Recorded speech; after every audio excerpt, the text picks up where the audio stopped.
This channel does not promote any violent, harmful, or illegal activities. All content provided by this channel is meant for an educational purpose only.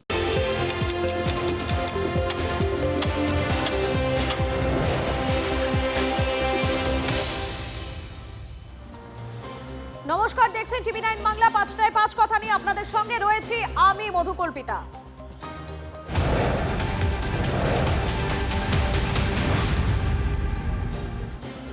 পাঁচ কথা শুরুতে আমাদের নজর থাকবে কাঁথির দিকে। সেখানে তৃণমূল নেতার বিরুদ্ধে শ্লীলতাহানির অভিযোগ দলেরই নেত্রীর।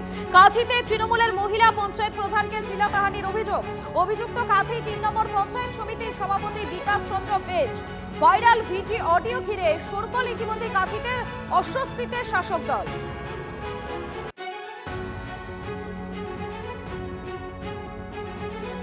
ভাবলাম যে বিকাশবাবু যখন রাস্তার জন্য সমাধান করবে তখন 11টার দিকে ডেকেছে। আমি ভাবলাম যে আগে ব্লকে ঢুকি তারপর আমি অঞ্চলে ঢুকবো, এটা ভেবে আমি গেছি।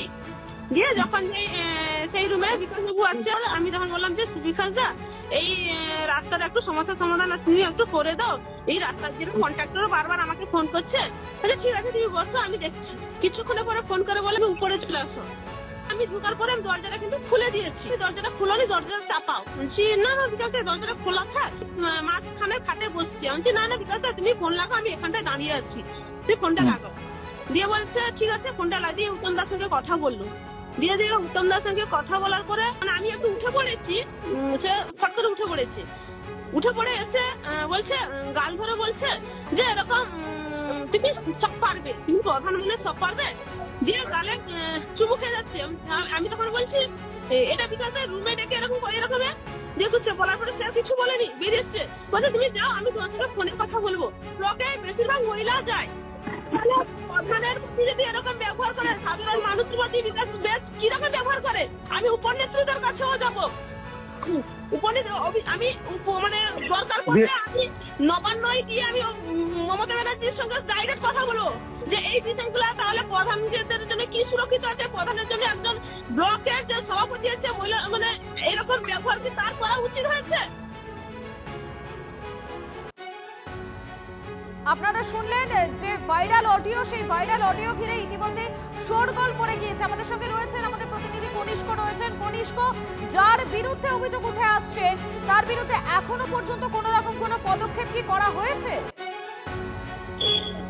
দেখো মধুকল্পিতা, গত দুদিন ধরে এই ভাইরাল অডিও ঘিরে রীতিমতো অস্বস্তিতে জেলার সাংগঠনিক তৃণমূল নেতৃত্ব, যার জেরে দেখা যাচ্ছে আজকে সকাল 10টার সময় এই অভিযুক্ত নেতা, যার বিরুদ্ধে অভিযোগ উঠেছে বিকাশ চন্দ্র বেশ, তিনি তার সমস্ত সাংগঠনিক যে পদে ছিলেন তিনি সেখান থেকে পদত্যাগ ছিলেন।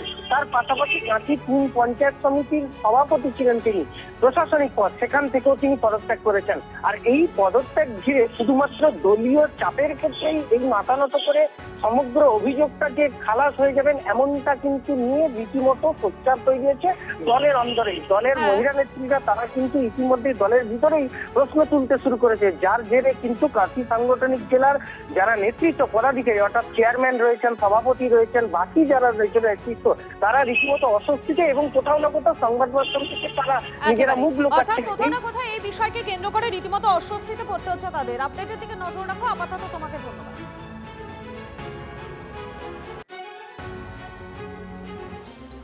তৃণমূলের পঞ্চায়েত প্রধানকে শ্লীলতাহানির অভিযোগ দলেরই নেতার বিরুদ্ধে। রাজ্যে নারী নিরাপত্তা নিয়ে প্রশ্ন তুলে ফের তৃণমূল সরকারকে তোপ বিরোধী দলনেতার। তৃণমূল নেতাদের হাতে দলের মহিলা নেত্রী সুরক্ষিত নন। কর্মক্ষেত্রে যৌন হেনস্থার শিকার তৃণমূলেরই মহিলা পঞ্চায়েত প্রধান। এক্স হ্যান্ডেলে পোস্ট করে শাসক শিবিরকে নিশানা বিরোধী দলনেতা শুভেন্দু অধিকারী। কথায় কথায় যারা অপরাজিতা বিলের কথা বলেন তারাই এখন দেখবেন কিভাবে ধামাচাপা দেওয়ার চেষ্টা করে। রাজনৈতিক রং না দেখে নিরপেক্ষ তদন্ত করে কড়া আইনি পদক্ষেপের দাবি বিরোধী দলনেতা। একটা মহিলা প্রধানের ঘরের ভিতর ঢুকে গালে চুমু খেয়েছে, ওকে পদত্যাগ সোমবার করবে। বিজেপির মহিলারা ঝাঁটা নিয়ে যাচ্ছে ওখানে, অফিসের ভিতরে ডেকে চুমু খাচ্ছেন আপনি মহিলা প্রধানদের। আর অন্যদিকে খালাবাবু ঘুরে বেড়াচ্ছে মহিলা স্বনির্ভর। হ্যাঁ, এটাই মহিলা স্বনির্ভর। একটা মহিলাকে কেনা যায় 1000-1500 টাকা দিয়ে। যেমন আরজি করে ডাক্তার বোন সেফ ছিল না, তেমনি বিডিও অফিস পঞ্চায়েত সমিতি ওখানকার বিডিও এফআইআর করা উচিত।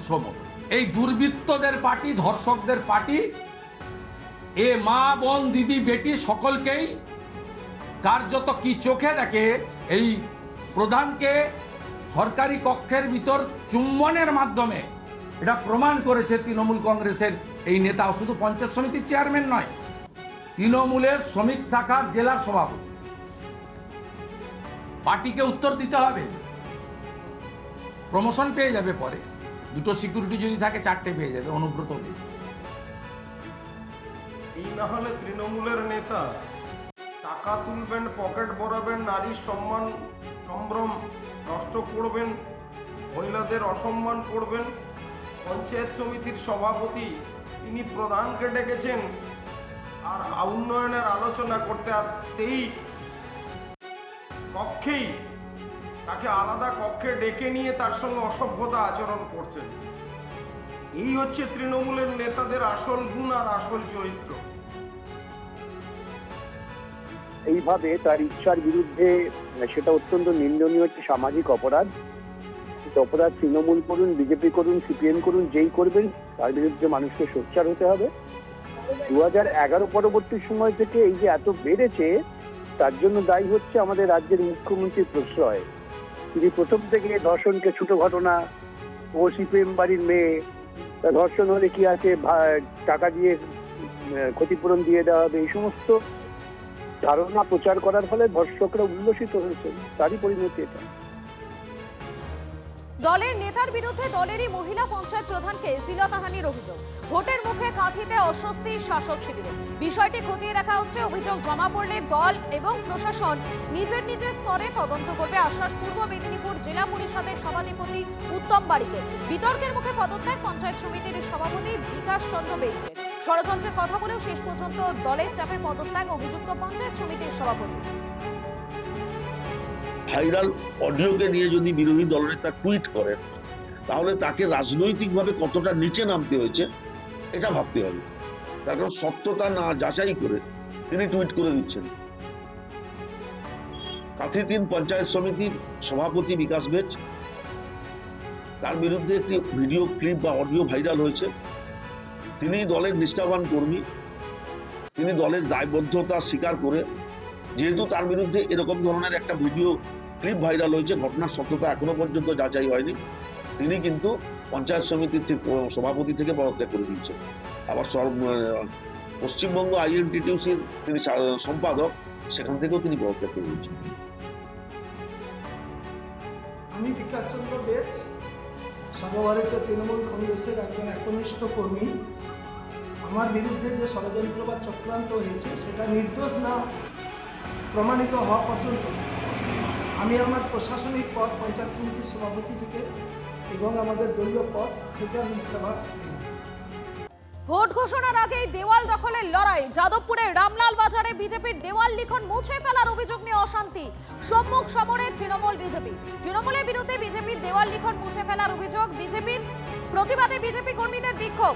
অভিযোগ অস্বীকার শাসক দলের। 105 নম্বর ওয়ার্ডে তৃণমূল কর্মীদের সঙ্গে রীতিমতো বচসা ধস্তাধস্তিতে জড়িয়ে পড়ে গেরুয়া শিবিরের লোকজন।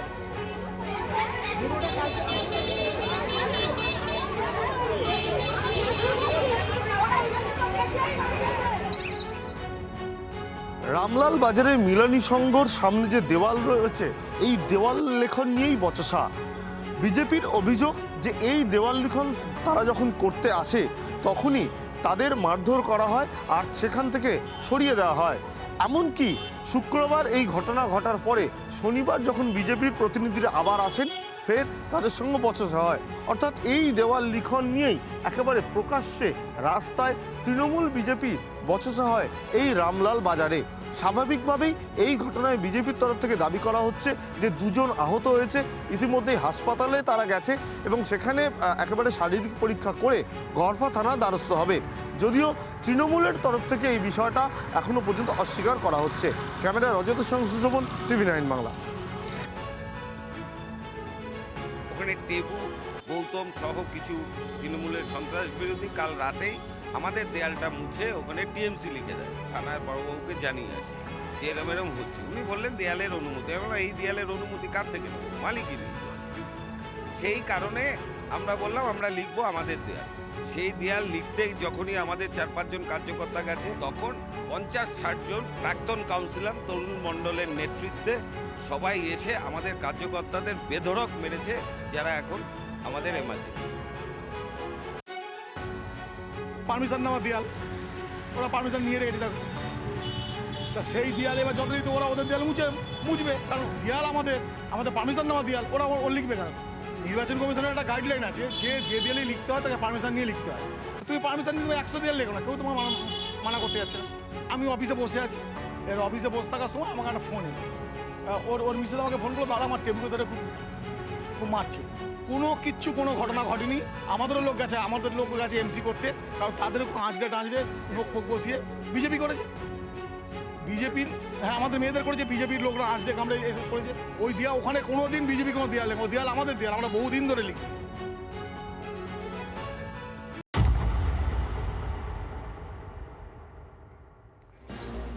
এসআইআর এর নথিতে গোলমাল বলে ভোটারকে ফোন, 4 দিন ধরে নিখোঁজ, ক্ষোভ বিক্ষোভ অবরোধ, তারপর সেই ভোটারের টুকরো টুকরো দেহাংশ উদ্ধার হয়েছে। খুন এবং অপহরণের অভিযোগে গ্রেফতার বিএলও, নৃশংসতায় তোলপাড় উত্তর 24 পরগনার বাদুড়িয়া।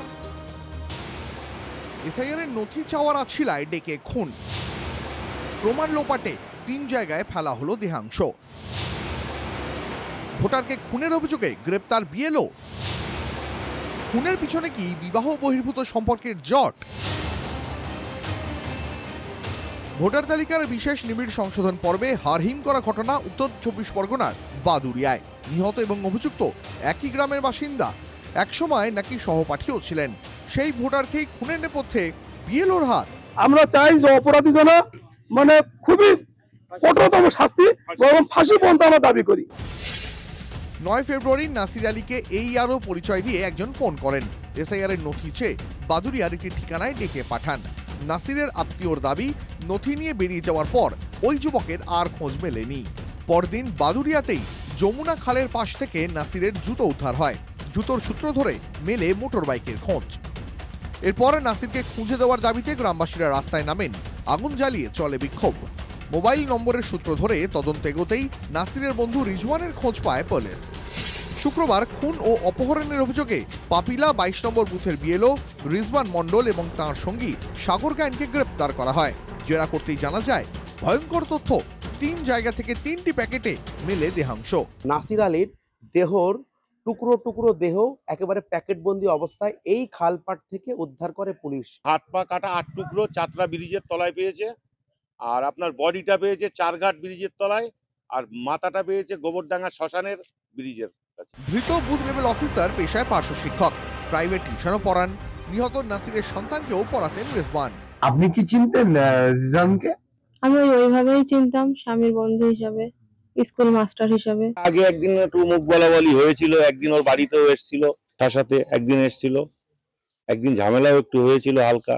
নাসিরের নৃশংস হত্যাকাণ্ডে লেগেছে রাজনীতির রং, চলছে তৃণমূল বিজেপি টানাপোড়েন। আমাদের দলের একজন একনিষ্ঠ কর্মী, আবু বিগত পঞ্চায়েত নির্বাচনে তাকে সাথে পেয়েছিলাম এবং পরবর্তী বিভিন্ন সময় তাকে দলের সামনের সারিতে আমরা প্রত্যেকটা সময় পেয়েছি।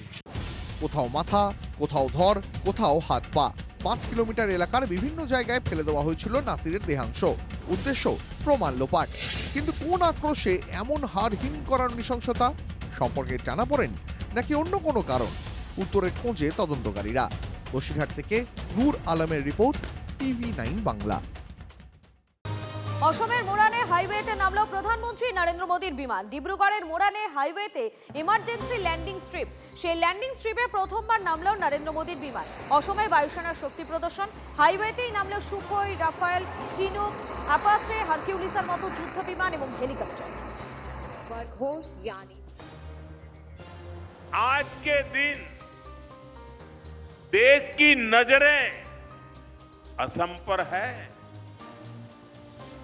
सबने देखा कि असम का नॉर्थ ईस्ट का सामर्थ्य क्या है। जब मैं वायुसेना के विमान से मोरान के हाईवे पर उतरा, रनवे पर नहीं, हाईवे पर विमान से उतरा, तो एक नया इतिहास बन गया। कभी नॉर्थ ईस्ट का नाम आते ही लोग सोचते थे अरे यार छोड़ो, टूटी फूटी सड़कें, कोई ठिकाना नहीं, निकलेंगे तो पता नहीं कब पहुंचेंगे। वो भी एक वक्त था, ये भी एक वक्त है। और आज यहां ऐसे हाईवे बनकर तैयार हो रहे हैं जहां सिर्फ गाड़ियां ही नहीं चलती, बल्कि हवाई जहाज भी लैंड करते हैं। এবার যে কথাটা না বললেই নয়, আপনাদের প্রিয় শোয়ের সময় বদলাচ্ছে। আজ থেকে আরো বেশি সময়, রাত 8:45-এ না বললেই নয়। দেখুন ম্যানেজিং এডিটর অমৃতাংশু ভট্টাচার্যের সঙ্গে। রাজনীতি শুধুই কি রাজার নীতি? রাজা উজিরের চোখে নয়, আপনার আমার চোখে সমাজের ছবি। কঠিন কথা সহজভাবে না বললেই নয়, না বললেই নয়। সোম থেকে শনি রাত 8:45-এ টিভি9 বাংলায়। টিভি9 বাংলা, না দেখলেই নয়।